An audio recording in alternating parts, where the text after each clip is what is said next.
نور بغداد، مساء الخير. شامي، شلونك؟ كتر خير الله. أول زيارة لك ببغداد. نعم، أول زيارة وإن شاء الله مش الأخيرة. إن شاء الله. من نزلت من بغداد لحد الآن بس شميت هوا بغداد. باكر إذا أشوفك تقول لي شنو انطباعك؟ والله أنا هلا هون عم شم ريحة كثير حلوة على سيرة هوا بغداد وريحة بغداد.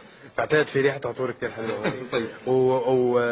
وقلوبكم واستقبالكم والجو الحلو والطاقة الحلوة هون، يقبرني ربكم. أهلا وسهلا. باكر الافتتاح الرسمي لوكالة هالف مليون. متحمس؟ جدا.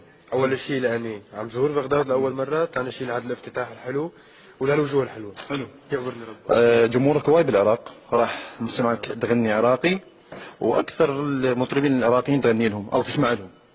أنا صراحة يعني شوي قديم بالموضوع، بحب رحمة رياض كثير. أول شيء بحب الياس خضر جدا، طبعا العظيم الياس خضر. حلو. زوري اعذر لي ذاكرتي هلا لانه على السفر.